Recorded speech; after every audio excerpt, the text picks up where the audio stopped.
كخواي قورا لسورة أنفال دفرمي يا أيها الذين آمنوا استجيبوا لله وللرسول إذا دعاكم لما يحييكم واعلموا أن الله يحول بين المرء وقلبه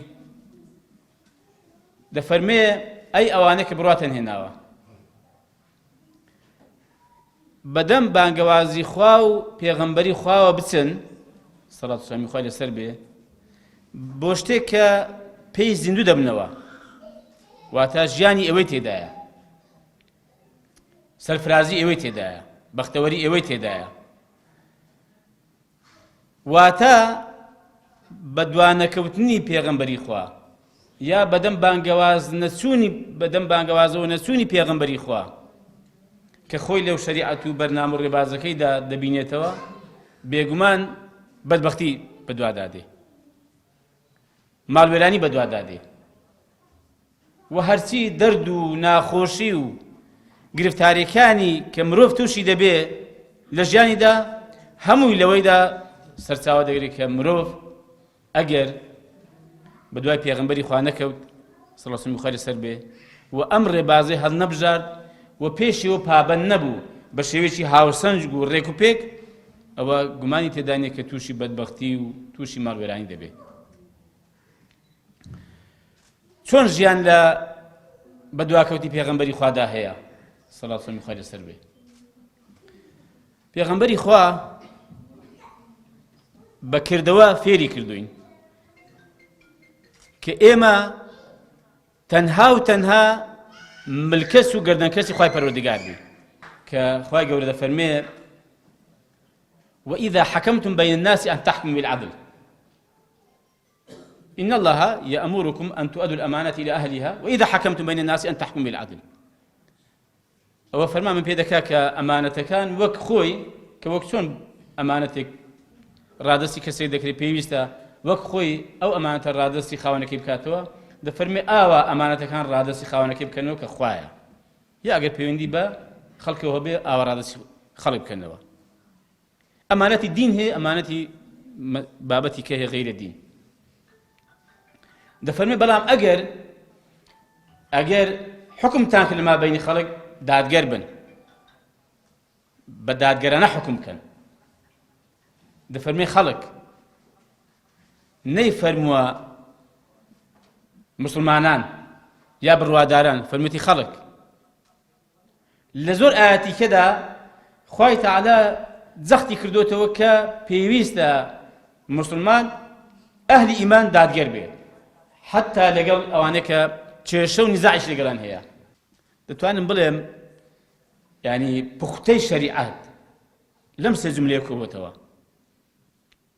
أو كسرتها باس ما كرد بيغمبري بيشوا صلى الله عليه وسلم خالص فيري كردين مل بو غيري خاكسنكين وجيانج لو ده هيك إنسان بدوي بيغمبركي كبي سرفرازي لو ده هيك إنسان بدوي بيغمبركي كبي دفرمي ما قلت باشا ما جاء بكم قلت بوسي هاتون كاكستان دي وازماننا لكل ما نابنوا ستان دي كاكا آية إسلام دين بو هاتو شرب خلق بفروشي چشل لقى خلق پیدا بکا سری خلق بيشيني ريب خلق بقريه خلق بسبب سنتوا نا طبعا ملكاتش دابوك تزانن كدولة فارس شربي إسلام دفروشت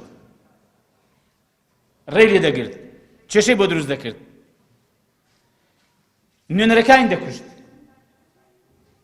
إنزا أويش بيقول قلتي دزاينس أما بوتي هاتون قلتي بوتي قلتي بابا أما بوي هاتون يعني هل نسوا لكاتك دا كده صلاتي هبو سباشي باشي لقلبو وبرشيشي بخوايف قايم بو وسريش كول الشردا بلا مغرور نبو أم تيغنسوني هاوسنجي زوجني مسلماناني بريز خوش سويست لحالتي شر لحالتي آشتي لكاد كفشار لسرا لكاتي دا كسركوتوي لكاتي كشكاوي حالتي هاوسنجي لدز مدن حالتي مبدئي لدز مدن مبادئ كان خدان مدورن لا ندن زور بأساي قلتي إن الله ابتعثنا خو أبي ناردوا بخو من بيدا نبوين ئەوە ئەرک و وەزیفەیەکی شەرعی و دینی ئێمە جێبەجێ دەکەین. ئێمەی ناردووە کە بەندەکانی خوا لە بەندایەتی بەندان ڕزگارکەین بۆ بەندایەتی خوای پەروەردیگار. هەر کاتێک ئینسان ڕزگار بوو لە بەندایەتی خەڵک، لە بەندایەتی مادە، پارە، پلە و پایە، هەر شتێکی کە بەخوای ئینسان سەربەرز دەبێت، سەرفراز دەبێت، بێمنەت دەبێت. ئینجا ومن جەوری الئەدیان لەو هەموو ستەم و زوڵمەی کە ئەو ڕێباز و ڕێچکە و بیردۆزانە کە دەیکەن لە خەڵک، هەر جارەی لە هەر قۆناغی خەڵک بە ناوێکەوە بە ڕێباز و دینێکەوە دەسەپسێنەوە، ئێمە هاتوین لەم هەموو تاریکایی و ڕێباز و ڕێچکانە ڕزگاریان کەین بەرەو دادگەری ئیسلام. ئەو دادگەری کە من باسم کرد کە خوای تەعالی دەفەرمێ دادگەر بن، یعنی ئەگەر ئەوەی کە کێشەش لەگەڵی هەیە لەگەڵی دادگەر بی، ناحەزاریت هەیە، دوژمنایەتیت هەیە، بەس هە دادگەر بە. کاکی ئیسلامات فێر دەکا. بۆیە گوتی کاکەی وەڵا بۆ چەسپانی دادگەری هاتووین، بۆ لابردنی زوڵم هاتووین. زوڵم، ستەمی چینایەتی بێ، ستەمی نەتەوایەتی بێ، ستەمی ئایدۆلۆژیا بێ، هەر جۆرە ستەمێک ئێمە هاتوین دژی ستەمین بەڕاستی. ستەم لە تاک بکرێ، لە کۆمەڵ بکرێ، لە نەتەوە بکرێ، لە نیشتیمان بکرێ، ئێمە دژی ستەمین. ومن ضيق الدنيا لو بیرکردنەوە لە سوارچەوەی ئەم دنیای تەسک و تریسکەدا کە مرۆڤ دیسانەکە دەکاتە بەندا لەم چوارچێوە تەسکە بیر بکاتەوە بخولێتەوە ئاواتەکانی ئامانجەکانی، هاتوین لەم چوارچێوە تەسک و تریسکە ڕزگاریکەین بەرەو فراوانی دنیا و دوڕۆژ. زۆر فراوانە ئەگەر ئینسان بە هیدایەتی خوا بەڕێوەچوو لەسەر ڕێگەی پێغەمبەری خوا بوو صلی الله علیه و سلم زۆر فراوان بیر دەکاتەوە. هەر تەماشای ئاوا سوچێکی ئەم دنیا ناکە، سوچێکی گچکە نابینێ. ئەوەی بەڕاستی ئەوەی کە بەهرەمەند نەبوو لە هیدایەتی خوا، ئەوەی لە ئیسلام و لە قورئان تێ نەگەیشت بێ، بەخوا زۆر تەسک بیر دەکاتەوە. وا دەزانێت دنیا خاڵێکی زۆر گچکەیە. ئیمامی ئەبوبەکر دەفەرمێ لست تاركا شيئا كان رسول الله يعمل به عليه الصلاة والسلام إلا عملت به. دەفەرمێ هیچ شتێکم بەجێ نەهێشتووە کە پێغەمبەری خوا کردبێتی إلا كردوما.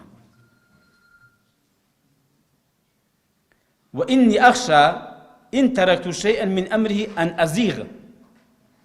فرمووی والله من دەترسم ئەگەر شتێکم لە ڕێوشوێنیوی فرامۆش کرد بێ سرم لێ بشێ، گمڕابم و لادەم، تووشی زەیغ ببم. کاکە ئەو پیاوانە ئاوا بوون، ئەو پیاوە گەورە، یعنی پیاوی گەورە، سەرکردەی گەورە ئاوا بە ئاسان دروست دەبێ. ابن عباس دەفەرمێ ڕۆژێکی لە خزمەت پێغەمبەری خوا بوو صلی الله علیه و سلم سەر بێ، دەڵێ پیاوێک ئەنگوستیلەیەکی زێر لە دەستدا بوو، پێغەمبەریش لە دەستی کردەوە فڕەیدا.